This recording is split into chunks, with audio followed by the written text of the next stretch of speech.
কৰ্মবন্দিত আৰু আপুনি চাই আছে DY365 ডিজিটেল এছআৰৰ দ্বাৰা ভোটচুৰিৰ ষড়যন্ত্ৰ কোনো কাৰণতে সহ্য কৰা নহ'ব 2024ত চৰকাৰ গঠন কৰিব নোৱাৰিম বুলি ভোটচুৰিত নামিছে বিজেপি মুখ্যমন্ত্ৰী হিমন্ত বিশ্ব শৰ্মাৰ ভয় কিয় বুলি এবাৰ প্ৰশ্নও উঠিছে এছআৰত বিসংগতিক লৈ সৰব হৈ পৰিছে ৰেজাউল কৰিম চৰকাৰ উন্নয়নৰ ৰাজনীতিৰে চৰকাৰ গঠন কৰক বিজেপিয়ে এনেধৰণৰ বহু বিস্ফোৰক মন্তব্য অভিযোগ উত্থাপিত কৰিছে আমি সবিশেষ জনাবলৈ চেষ্টা কৰিম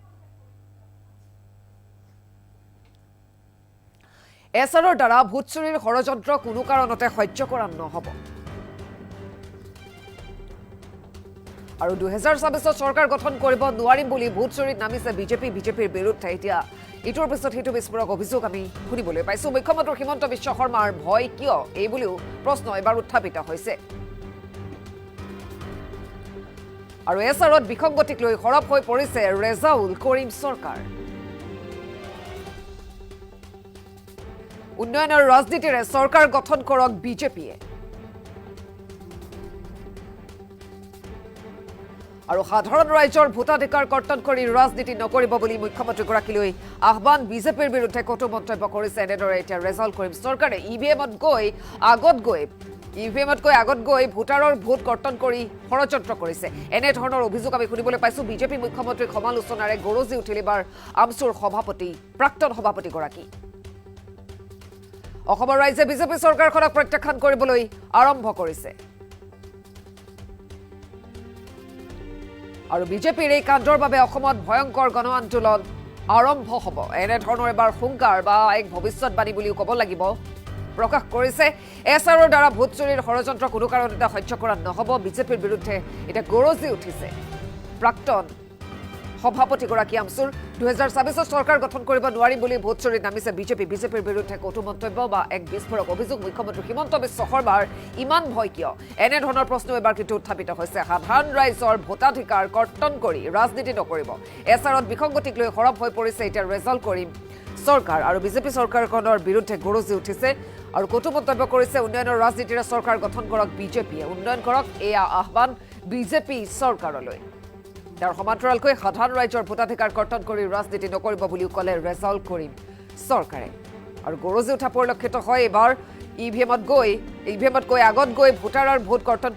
কৰিবলৈ আচলতে ষড়যন্ত্ৰ কৰিছে এই অভিযোগ এবাৰ বিজেপি চৰকাৰখনৰ বিৰুদ্ধে বিজেপি মুখ্যমন্ত্ৰীক সমালোচনাৰে এনেদৰে আমচুৰ প্ৰাক্তন সভাপতিগৰাকী এতিয়া গৰজি উঠিছে আমাৰ ওচৰতে বিশেষ মন্তব্য আছে তেওঁ কি কৈছে শুনাব বিচাৰিছো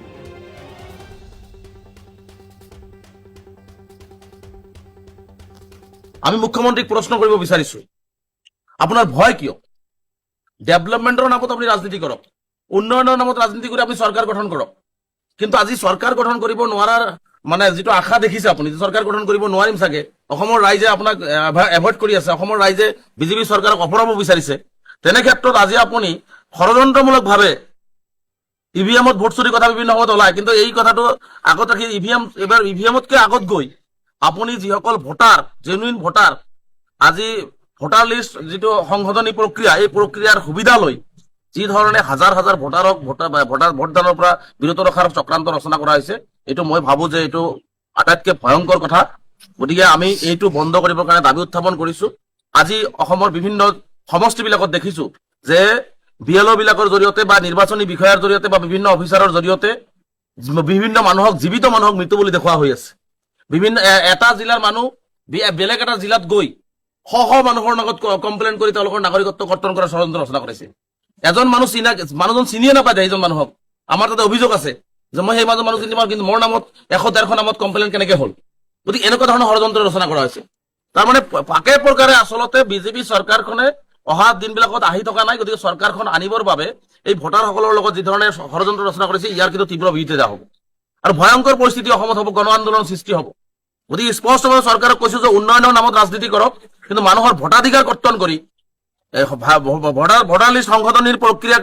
আগত ৰাখি আপোনালোকে এই ধৰণে ভোট চুৰিৰ চিষ্টেমটো কৰি পেলাই আপোনালোকে যি ষড়যন্ত্ৰ ৰচনা কৰিছে কোনো পদ্ধতিতে মানি নলওঁ আজি আমি দেখিছো যে বিভিন্ন জিলাত বিভিন্ন সমষ্টিত